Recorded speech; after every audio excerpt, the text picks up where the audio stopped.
7, 15, 16, 17 வசனங்கள்ல நான் அல்ல எனக்குள் வாசமாயிருக்கிற பாவம் எப்படி செய்ய வைக்கிறது? நான் அல்ல, நான் நிறைய அக்கிரமங்கள் பாவங்களை செய்கிறேன். ஆனா அது நான் அல்ல, எனக்குள் வாசமாயிருக்கிற பாவமே. அதே போல நான் இப்ப பாவத்துக்கு அடுத்த எந்த எண்ணமும் கிரியும் மாமிசத்துக்கு அடுத்த உணர்ச்சிகளும் என்கிட்ட பாவத்தை நான் நினைக்காம செய்துட்டு இருக்கேன். அப்ப நான் கண்டுபிடிச்ச நான் இல்லை, எனக்குள் வாசமா பாவம் இருக்குது. அதே போல நான் நீதி கிரியை மாத்திரம் செய்கிற பாவம் செய்கிற தன்மை என்கிட்ட சுத்தமா இல்லை.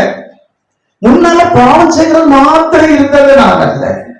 இப்ப பாவம் செய்யாத தன்மை மாத்திரம் என்கிட்ட இருக்கிறது, அதுவும் நான் அல்ல, எனக்குள் வாசமா இருக்கிற கிறிஸ்து. நான் பாவம் செய்துகிட்டு இருந்தேன், அது எனக்கு அனுமதி இல்லை. அந்த பாவத்துக்கு எனக்கு சம்மத்தம் இல்லை. கரெக்டா அந்த வேலையில பாவத்துல விழுத்து நான் நாசமா போனேன். அதை சிந்திச்சு பார்த்தேன், அது நான் அல்ல, எனக்குள் வாசமா இருக்கிற பாவமே. அடுத்த பாருங்க, இப்ப மகிமை அடைந்து தேவ சாயலாகி நீதி கிரிய மாத்திரம் செய்கிறேன். அப்பொழுது நீ சொல்லுவாய், நான் அல்ல, எனக்குள் வாசமா இருக்கிற கிறிஸ்துவே. அந்த தன்மை ரெண்டும் மனுஷனில் இருக்கணும். இருந்து கொண்டிருக்கும் ஒன்று மாத்திரம் அழியணும், ஒன்று நிலைத்து பூரணமாகணும். அதுக்கு பேர் தான் என்னது? அந்த மறுரூபம் மகிமை. வண்ணத்து பூச்சியை பற்றி படித்து வண்ணத்து பூச்சிய அந்த அதனுடைய முட்டைய அது புழு வந்து லார்வா என்று சொல்லக்கூடிய அந்த புழுவை அதோட இலையோட எடுத்து வீட்டுல கொண்டு வச்சு அதை சாப்பிட வச்சு அது கூடு கட்டி கூட்டுப்புழுவாகி முட்டை லார்வா கூட்டுப்புழு வண்ணத்து பூச்சி அந்த இருக்கிற இலையில அடியில முட்டை விட்டுரும். முட்டை விட்டு குறித்த 4 சூடு கிடைச்சோட அது பொரிக்கும். பொரிச்சு இருக்கிற இலையில சாப்பிட்டு அது அப்படியே ஒரு வளர்ச்சி அடைய. அதுக்கு பேர் என்னது? லார்வா. அந்த லார்வா திடீர்னு அதுக்குள்ள காலம் வந்த உடனே அந்த இலைக்கு அடியில தன் வாயில ஒரு பசையை விட்டு அந்த பசையை பாக்கி பசையை கொண்டு அப்படியே தன்னை சுத்தி வண்ணத்தை இது பட்டுப்பூச்சி இருக்குல்லையே அதே போல கூடு கட்டி வண்ணத்து பூச்சி பட்டுப்பூச்சி எல்லாம் என்னதான் எல்லாம் ஒண்ணுதான். அது அந்த வர்க்கம் தான். அதை சுத்தி ஒரு கூட உண்டு பண்ணி கொண்டு வர போல பசையை பின்னி கூட விட்டுக்கிட்டு அதுக்குள்ள அப்படியே ஒரு 4-5 நாள் அப்படியே அதுக்குள்ள தொங்கிட்டு கிடக்கும். அப்படி இருக்கிற நாளிலே ஆட்டோமேட்டிக்காக முன்னால புழுவுக்கு அடுத்த வாய் சாப்பிடுவதற்கு அடுத்த ஊந்து போறதுக்கு அடுத்த கால் அதை பார்த்து எதோ குளிக்கிற கூடாங்கிறக்க அறிவுறுக்க பக்கத்தக்க அந்த முடியெல்லாம் அப்படி ஒரு மாதிரி எல்லாம் இருக்கும். அதன் பிறகு அது அவ்வளவு மாறி பறக்கிறதுக்கு அடுத்து 4 இறக்கைகள் 10-12 கால்கள் இருக்கிறதெல்லாம் அழிந்து வெறும் 6 கால்கள் நல்ல ஒரு விழிஞ்சுக்குள்ள 2 கண்கள் அப்படின்னு விழுந்து பார்க்க அந்த ரெக்கைகள் இருக்கிற அழகு. அதன் பிறகு அந்த தரையில நடக்கவே செய்யாது. தான் போய் உட்கார்ந்து இருந்து குடிக்கிற பூவில் உள்ள அந்த ரசத்தை அந்த தேனை குடிப்பதற்கு பிடிச்சிருக்கிறது மாத்திர கால்கள். இப்படி இந்த பிறகு முதல்ல முட்டை, அதன் பிறகு புழு லார்வா, அதன் பிறகு கூட்டுப்புழு, அதன் பிறகு வளர்ச்சி அடைந்த வண்ணத்து பூச்சி. இதேதான் நம்முடைய சரீரத்துல கர்த்தரால செய்யப்படுகிறது. அந்த மகிமை குறித்த காலத்துல அந்த மகிமையின் மேல் மகிமை அடைந்து நம்ம என்ன செய்வோம்? பறந்து போயிடும் மேல. எனக்கு அன்பான தேவ பிள்ளையே, அப்படி நம்ம பார்த்துட்டு வந்த அந்த வேத பாகத்துல அவர் நமக்காக நம்முடைய சரீரத்தில் இருக்கிற அத்தனை அவருடைய சரீரத்தில் ஏற்று அதை அரைத்தார்.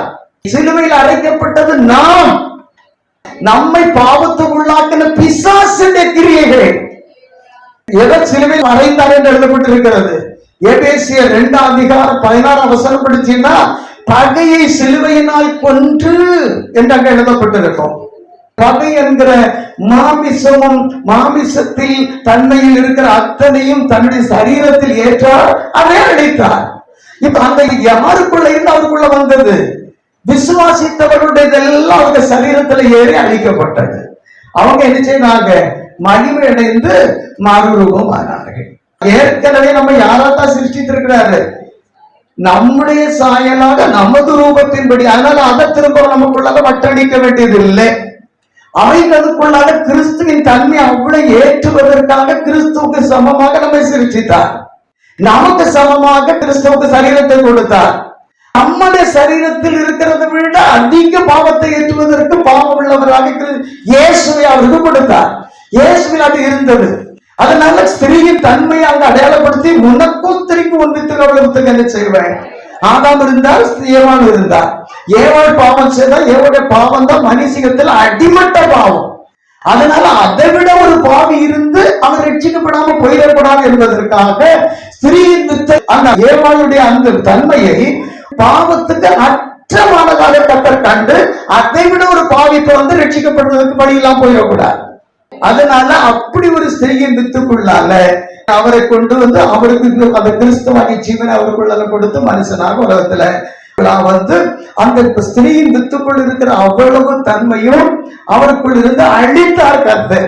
அந்த பிள்ளை வளர்ந்து நன்மை தீமை அறியத்தக்க வயது வருமட்டும், தீமையை வெறுத்து நன்மை பற்றி கொண்டிருக்கிற வயது வருமட்டும் வெண்ணையும் தேனையும் சாப்பிடுவார். மாமிசத்தின் நன்மைகளால் அழித்து என் பிதாவின் சித்தத்தை செய்கிற ஆதாரத்தை சாப்பிட வேண்டும் என்று 40 நாள் உபவாசம் இருக்கிறார். பிசாசு வந்து மண்ணை சாப்பிடுன்னு சொல்றார். அவர் சொல்றார், நான் பட்டினி கிடக்கல, மனுஷன் அப்பத்தினால் மாத்திரம் அல்ல பிதாவின் வாயிலிருந்து புறப்படுகிற ஒரு வார்த்தையினால் பிழைப்பான் என்று எழுதியிருக்கிறேன். நான் அதை தான் முசித்துட்டு இருக்கிறேன். எனக்கு வேண்டிய ஆதாரத்தை விட உங்களுடைய வார்த்தைகளை அதிகமா என்ன செய்தேன், உட்கொண்டேன் என்று கர்த்தர் சுவிசேஷத்தின் பாதையில் சொன்னார். அப்படி பிதாவின் சித்தத்தை செய்வது அவருக்கு ஆதாரமாக இருந்தது. 40 நாள் புசித்தார். 40 நாள் புசித்து பிதா சித்தம் என்ன, அவர்களுடைய பாவத்தை எல்லாம் உங்களுடைய தலையில ஏற்றுக்கொள்ளுவது, உங்களுடைய சரீரத்தில் ஏற்றுக்கொள்ளுவது, அதை ஆலையில போட்டு அரைப்பது. அதை எத்தனை பேருக்கு சுவிசேஷமாக அறிவிக்கப்படுகிறதோ இதுதான் சுவிசேஷம். ஒரு பாவம் அவருக்கு சரீரத்துல அடைக்கப்பட்டு அரைத்தால் சிலுவையில இதை விசுவாசித்தால் அந்த அரைக்கப்பட்டது உண்மை, ரத்தமாக நிலத்தில் ஊற்றப்பட்டது உண்மை. நீ விசுவாசித்தால் அது உன்னுடையதாக இருந்தால் உன் உடம்புல அந்த பாவம் இருக்காது. அதை விசுவாசிக்கிறவங்க கிட்ட அந்த பாவம் இருக்காது. விசுவாசியாதவங்கிட்ட பாவம் இருக்கும். தன்னிச்சையாக தானியே ஆட்டோமேட்டிக்கா செய்யிட்டே இருப்பான். அதனால சொல்ற, நான் அல்ல எனக்குள் வாசமாயிருக்கிற பாவமே. விசுவாசித்து மகிமை, அதாவது தேவகுமாருக்கு ஒப்பந்தம் அருவமாக்கப்பட்டவன் பாவம் இராது. அவனும் சொல்லுவான், நான் அல்ல இந்த நீதியின் கிரியைக்குரியவன், எதில் வாசமாயிருக்கிறேன் ஆண்டவராக இயேசு கிறிஸ்து. ரெண்டு கிரியைகளும் மனுஷனில் தானாக சம்பவிக்கும், நடந்து கொண்டிருக்கும். ஒன்று பாவத்துக்கு அடுத்த கிரியை தானா நடக்கும். அவன் மறுரூபம் அடைந்து நீதிமானான பிறகு இயேசு கிறிஸ்துவின் கிரியாவதில் நடக்கும். ரெண்டுக்கும் சொல்லுவான், நான் அல்ல. அந்த பாவத்துக்கு காரணம், அந்த நீதியின் கிரியைக்கு காரணம் நான் அல்ல. இந்த கிரியை அவ்வளவு நாம் பேசிட்டு வரக்கூடிய சாராம்சத்துல நீங்க புரிந்திருப்பீங்க. இயேசு கிறிஸ்துவின் மேல் நாம வைக்கிற விசுவாசம் தான் நமக்கு எல்லாம் ஜெயமும். இயேசு கிறிஸ்துவின் மேல் வைக்கிற விசுவாசம் நமக்கு எல்லாம் ஜெயமும். காரணம் என்ன? இயேசு கிறிஸ்துவில் தான் நம்முடைய பாவம் அவ்வளவு சுமத்தப்பட்டது. ரோமர் 8:3 மாமிசத்தினால் பலவீனமாயிருந்த நியாய பிரமாணம் செய்யக்கூடாததை தேவனை செய்யும்படி தம்முடைய குமாரனை பாவ மாமிசத்தின் சாயலாக, அதாவது நம்ம பாவத்தை எல்லாம் சுமத்தத்தக்க சாயல். ஒரு பாவமும் சுமத்துறதுக்கு அவற்றை இடமில்லாமல் இல்லை. காரணம், ஒரு ஸ்திரீயின் வித்து அத்தனை பாவத்தின் அடிமட்டத்தில் இருந்து அவர் சேமிக்கப்பட்டவர். அவருக்குள்ளால எல்லா மனுஷனுடைய பாவத்தை, எப்படிப்பட்ட வகையான பாவத்தை அவருக்குள்ள சுமத்த முடியும். சுமத்தி பலியாடாக்கி, பலியாடாக ஆசாரியன் சுமத்தினால, அதுதான் பிரதான ஆசாரியன்.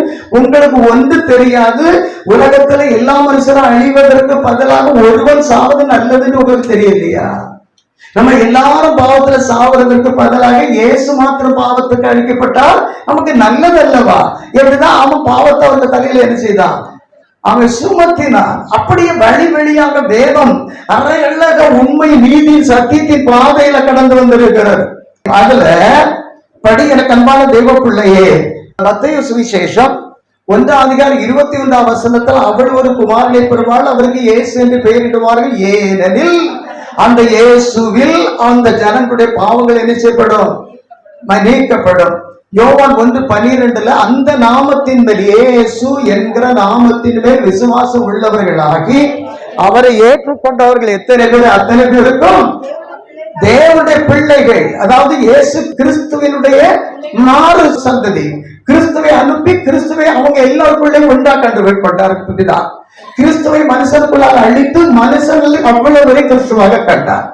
அப்போ அத்தனை பேரும் அவரை பிதாவே என்று கூப்பிடு, தகப்பனே அப்பா என்று கூப்பிடுவதற்குரிய புத்திர சுவீகார பாக்கியத்தை அவர்களுக்கு கொடுக்கிறார். காரணம் கிறிஸ்து அழிந்து கரைந்து அவர்களுக்குள்ள இருக்கிறார். கிறிஸ்துவை தனியாக பிரித்து அவரால் எடுக்க முடியாது. நமக்குள் 10 பேர், அடுத்த 10 பேர், 100 பேர், அப்படியே ரத்த சாட்சிகள் மரிச்சவர்கள் எல்லாம் அவர் கிறிஸ்துவாக பார்க்கிறார். அவங்களுக்கு உரிமை கொடுக்கிறார். அப்பா பிதாவை என்று கூப்பிடுகிறேன். அதனால எனக்கு அன்பான தேவ பிள்ளையே, அந்த நாமத்தின் மேல் வருகிற விசுவாசம் தான் உலகத்தையே ஜெயிக்கிற ஜெயம் என்று யோவான் அப்போஸ்தலன் எழுதுகிறார். அந்த நாமத்தின் மேல நாம வைக்கிற விசுவாசம், எந்த ஊழியமும் செய்யட்டும் நமக்கு பிரச்சனை இல்லை.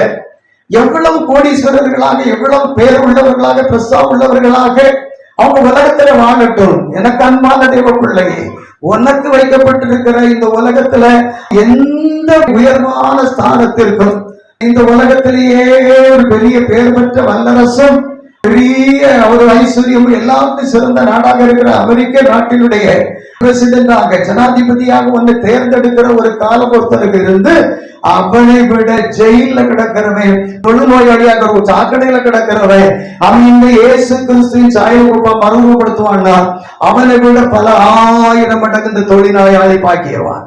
உலகத்தில் அடைகிற எந்த மகிமையும் ஒரு மண்ணான மாமிசமான மனுஷன் பரலோகத்துக்கு போகிற கடைசி மனுஷனுடைய மகிமைக்கு ஒத்தது அல்ல, நிகரானது அல்ல இந்த மகிமை. இதை விசுவாசத்தினாலே பெற்று என்று பவுல் சொல்லுகிறார். நம்முடைய பாவம் தான் இயேசுவில் சிலுவையில் அடைக்கப்பட்டது. அப்படி விசுவாசிக்கிற அந்த விசுவாசத்துல உண்மை இருந்தால், நீ உன்னை பரிசோதித்து பார்த்தால் இயேசு கிறிஸ்து உனக்குள் வந்து வாசமாயிருப்பார். பாவம் அவ்வளவு அரைக்கப்பட்டு நிலத்துல ஊற்றப்பட்டு இருக்கும்.